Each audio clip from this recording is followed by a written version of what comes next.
Hello, this is Ralph Brandt from the Fireside. I'm going to talk about something totally different than what I usually do. I'm going to talk some history. Now, hopefully I don't scare everybody off because we all know history is a boring subject, but really it's not. Wise man who said that when we ignore history, we are condemned to repeat its mistakes. Let's go back to 1914. 1915, 19. In those days, there was a war raging in Europe. People were dying, civilians were dying, men were dying on the battlefield. Places like Flanders and names like that appear. Here on the other side of the pond, which I affectionately call the Atlantic, we were not involved. Our men were not dying in the fields in France. And then in the middle of 1917, early 1917, we suddenly got involved. We lost a lot of men. Lives were upended. Our country took a tremendous step back in human rights. I'm going to deal with that. I more am interested in most times in why than I am in what. During those 2 years, over 10,000 Americans of German descent, many of them citizens, were dragged off from their homes and placed in jail with no habeas corpus. This is a little known fact. In that same time, roughly 3,000 Americans of Austrian descent suffered the same fate. We don't hear that from the national media. And they were not the only one who suffered those injustices under the Woodrow Wilson administration.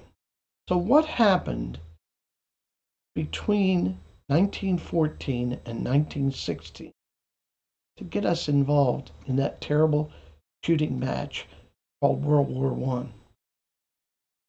What caused us to put our men in that shooting gallery? Let me explain it. There were a couple things that happened. One of those, which is what you'll hear about, was the Lusitania. That awful German submarine commander executed unrestricted submarine warfare and sunk the Lusitania with American lives. But did you know that the German government issued a press release that was in the newspapers in New York several days before the Lusitania sailed that warned American citizens that it was sailing into a war zone? Do you know that several of the cargoes, in fact, a great portion of the cargo that was on the Lusitania, was war materiel for Britain? Certainly a valid target for the Germans. There's been a book written that has details of the freight manifests from that ship.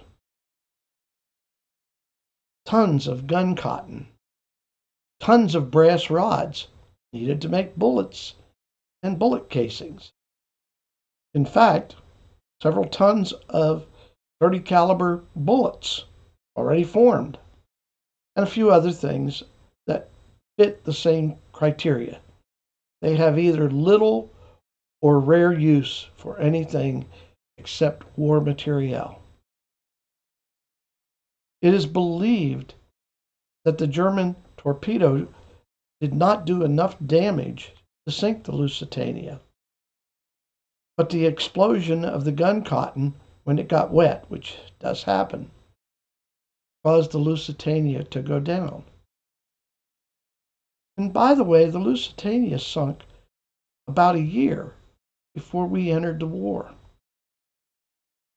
It isn't like Pearl Harbor, where War was declared about 24, 36 hours after the attack. The war wasn't declared till almost a year after. So why all of a sudden in 1917 did things change? I'm going to give you a glimpse of that.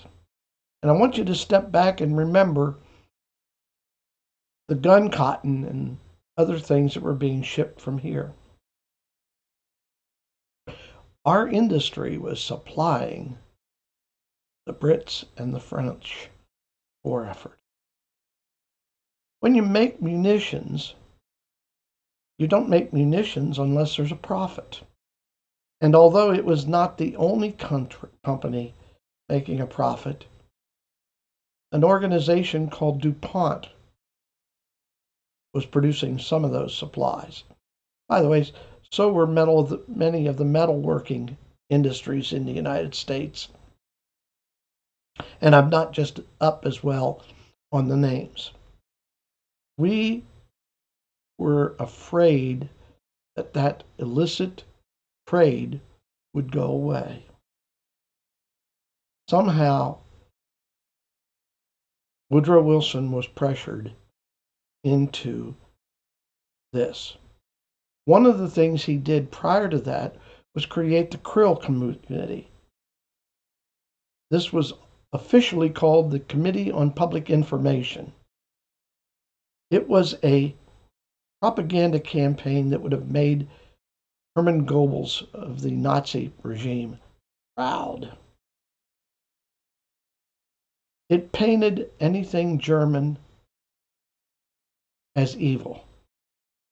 There are some awesome cartoons, if you want to do some research, you'll be able to find.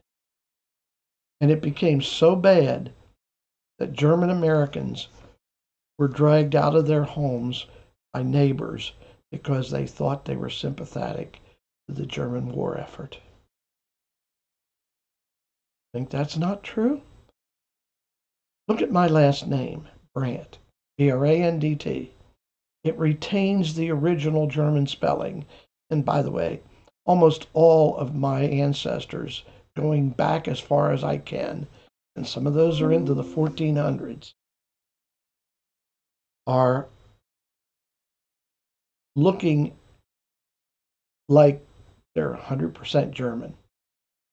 There's a few of them from the disputed areas between Germany and France and between Germany and Poland, but aristocrat. My background is German. My parents, or my dad, did not speak German. My grandparents and great-grandparents did. But they stopped it during the 1917 period because of the persecution. Speaking German would have made you a target. Yes, this happened in the good old USA. I still have a bad feeling towards Woodrow Wilson because of this.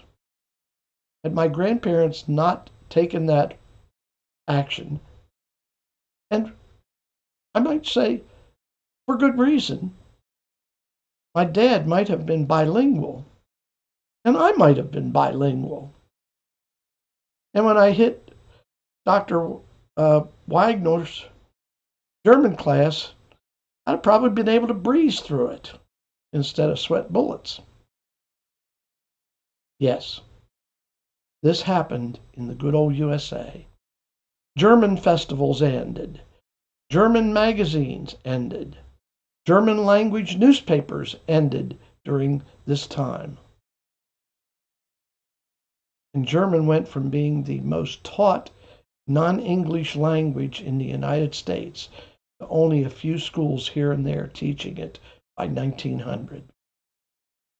I'll roll ahead 20 years. How much value would there have been to having a significant bilingual German with German second language population in 1941? I'll just let you think about that one for a couple seconds. This is what happened.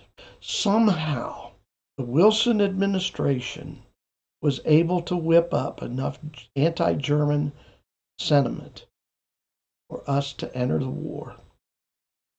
Because in 1914 and early 15, into even the early 16, the American people wanted to stay out.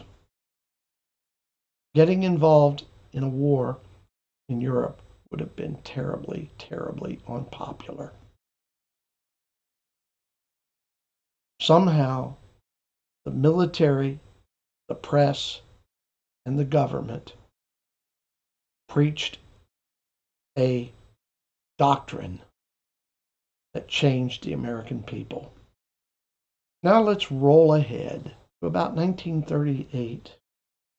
We've been in a depression for very close to 10 years. The American people only want to do one thing, and that's raise a family, keep a home, survive financially, maybe even have a few nice things. In 1940, even after Britain and France are at war, the Battle of Britain is raging, and another charlatan comes on the scene. Actually, he's been there since 1933. And FDR proclaims in his campaign in 1940 for president, I kept you out of the war. Approximately 9 to 10 months after World War II started, September of 1939 in Poland, when when Germany and Russia, by the way, that's a little fact that's kind of ignored. Not only did Germany invade Poland, so did Russia. They wanted their piece of the action. 9 months later, Roosevelt's saying, we're going to stay out of this European war. Okay, let's think about that just a little. We are already, at this point, trading bases that Britain owned for 50 referred to as overage destroyers. Let's think about that one. These were destroyers that were built at the end of World War I, and actually some of them after World War I. No, they didn't have all the nice bells and whistles that the ones rolling off the production line now had, but it was 50 of them very fast. And by the way, recently I heard a left-wing newscast or left-wing broadcast that had that number at 40, which is, by the way, inaccurate. And I'm looking at this and watching it, and I'm saying, wait a minute, I wonder who benefited from this. Okay, we got those bases. Now we have those bases.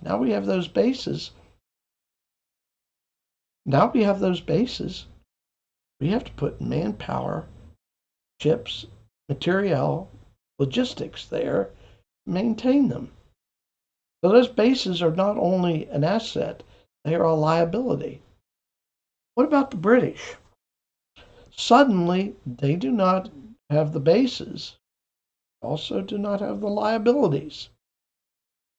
Those ships and men and materiel can go somewhere else.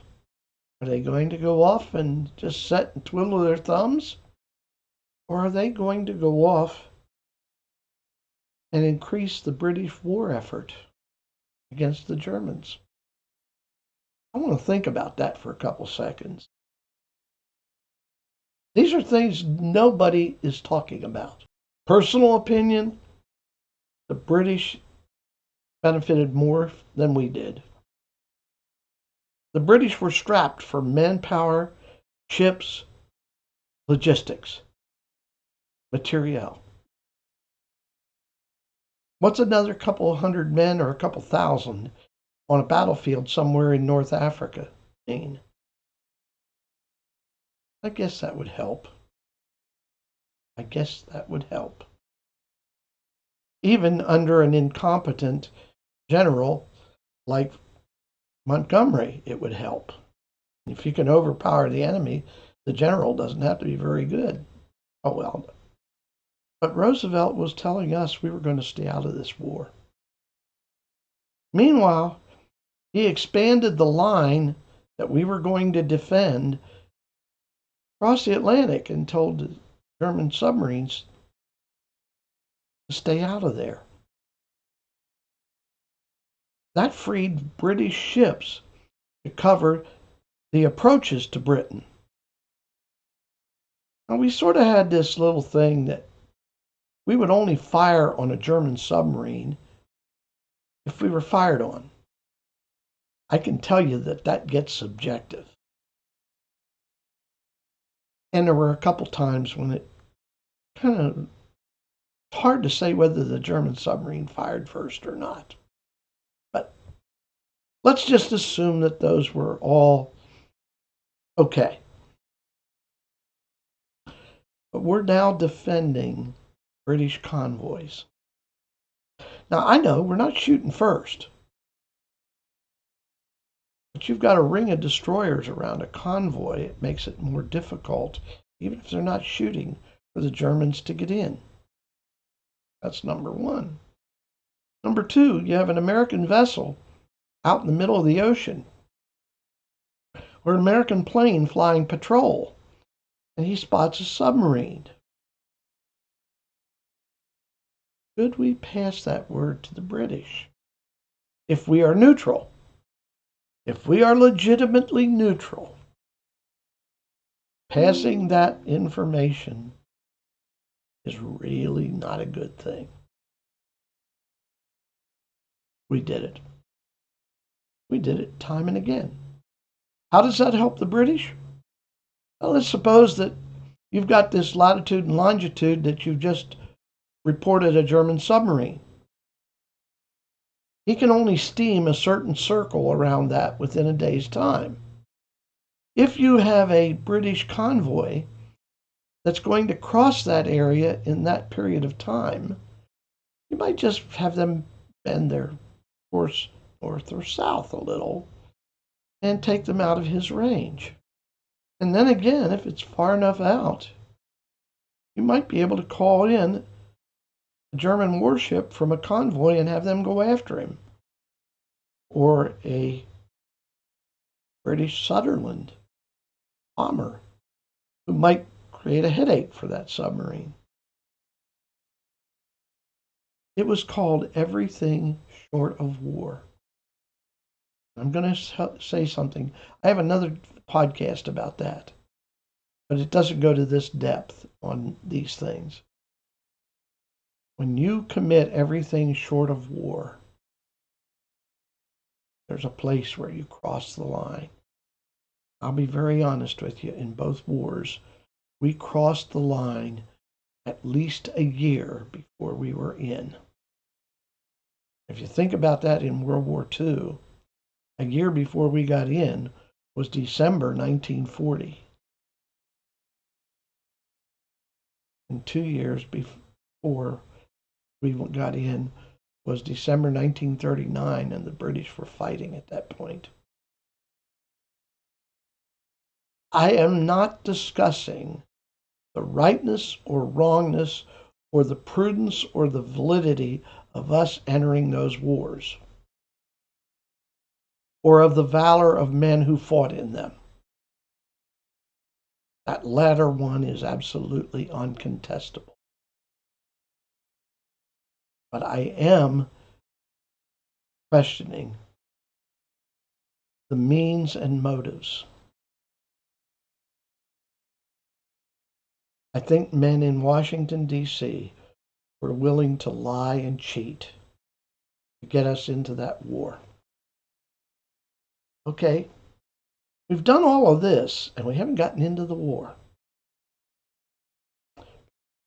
Now, if I was a conspiracy theorist, I'd say at this point, let's say January of 1941, and I was FDR and I wanted to get into this war. I knew the American people weren't ready, and by the way, he did. The American people were still, as a unified body, isolationist. We wanted nothing to do with this. Well, Germany hadn't really done anything. And they were kind of at least staying on the edge. Maybe we could get the Japanese to do something. So in early 1941, we started complaining. Actually, we had a little before that about their human rights violations in China. Remember, the Japanese had invaded China in the middle 30s and were really doing some dastardly things there.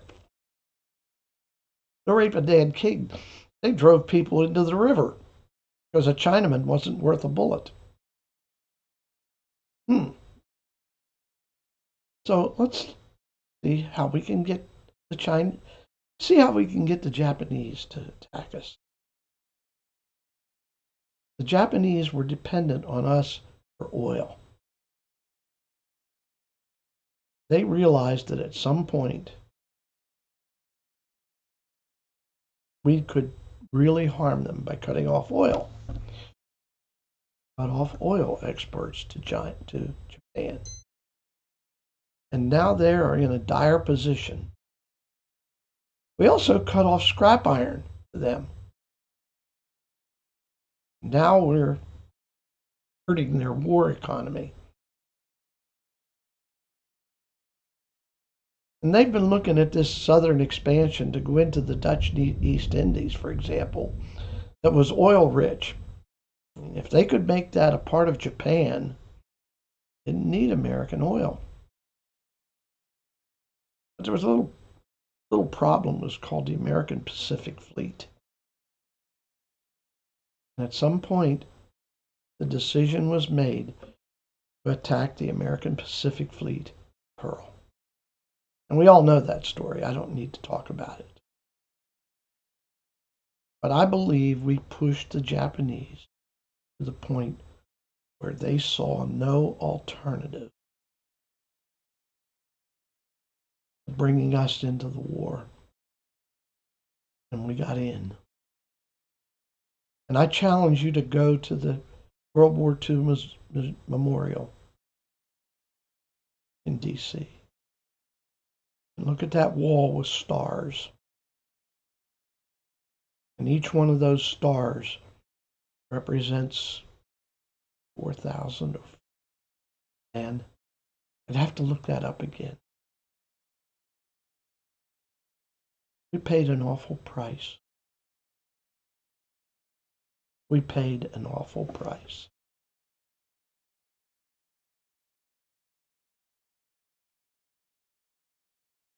What if FDR had worked to get the American people ready for war, and a year later, maybe a year and a half later, in 1942, or late 1942, early 1943, when we were really ready to field an army, we had gotten involved. Would the number of stars on that wall, D.C., be as great? I pretty well know that answer. Pretty well know that. I know about the men who were lost in the South Pacific during the Japanese heyday, because we were short on men, materiel, ships, everything. We were not ready for war. Here? Yeah. A year and a half? Very much so. Maybe if we had taken the pressure off of Japan, they would not have attacked. Or they would have attacked 2 years later when we finally pushed them. Because let's face it, they wouldn't have attacked had we not pushed them. I've studied Admiral Yamamoto, who's the guy who was the architect of Pearl. He didn't want to do it, but he was pushed into it. He was pushed into it by the Japanese leadership, but we pushed the Japanese leadership. When I say we, let's not talk about the American people. Let's talk about the American leadership. I honestly believe, based on things that I've seen, including us breaking the Japanese diplomatic code and knowing what those teletypes that were received in the week of Pearl Harbor meant before the Japanese presented them, that Roosevelt knew on Friday evening, December the 5th, 1941, that Japan was that Hawaii was the target. Did not know. God help us when our leadership allows men to be killed for that purpose. God help us. Where are we at today?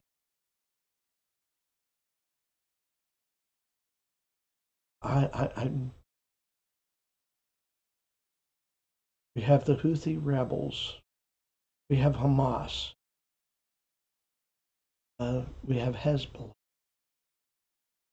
And I just saw that Iran did some more dastardly things over the weekend.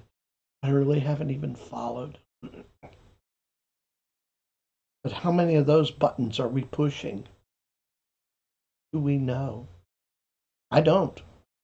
And honestly, the leadership in D.C. has lied to us. Let us be very precise. The word lied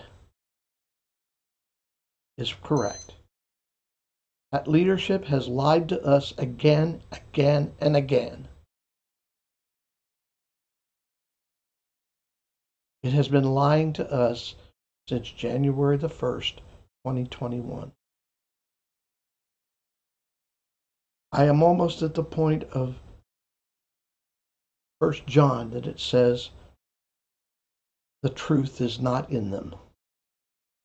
They honestly do not have the ability to tell the truth because the lie has become so convenient.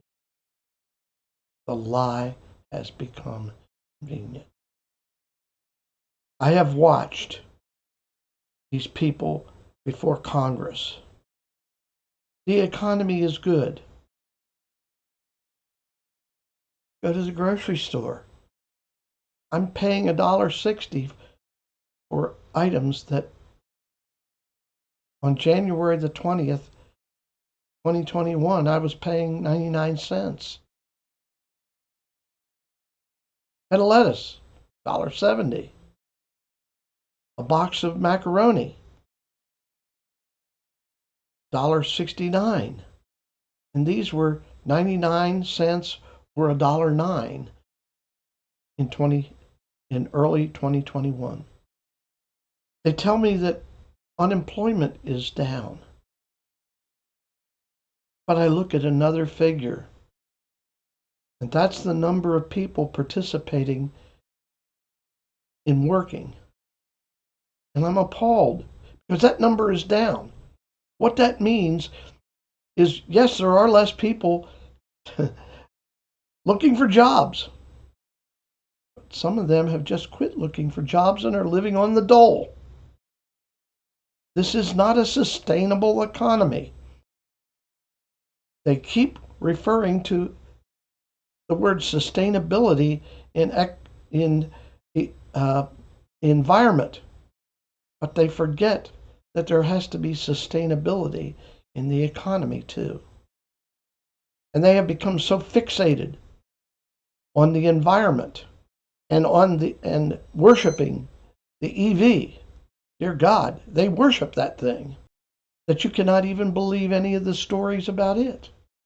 I see car carrying ships burn up because one of them catches fire on it. And by the way, we've had 3 of those in the last year and a half. I see fire companies using 12,000 gallons of water to put one of them out. And it usually takes 700 to 1,500 to put out an ICE car that catches fire. And I wonder, what are we doing? What are we doing? We're now looking at making gas stoves in a home illegal. Where are these people coming from? Do not the American people have any rights anymore? I see one state, city, whatever, all over the country passing laws limiting guns. And yet, it is not the responsible gun owner that's killing people. It's the hoods in Chicago and New York. It's the idiots that are out there. And they're not buying their guns from a reputable dealer. They're stealing them. They're buying them off the street.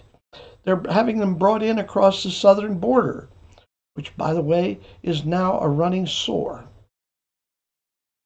And we have Mayorkas sitting in Congress saying the border's under control. We're doing our best. But let me tell you something. If that is your best, I'm glad it's not your worst that you're doing. Because God help us if it gets worse. It is hard to believe that what's happening on that border is not being done with malice aforethought, knowing that we are bringing in an electorate that will vote Democrat. And we look at the justice system that's being so perverted. The Honorable George Floyd. I joked a few days ago that the Key Bridge will be rebuilt, but it will be named the Honorable George Floyd Bridge. Or maybe some other person. God help us.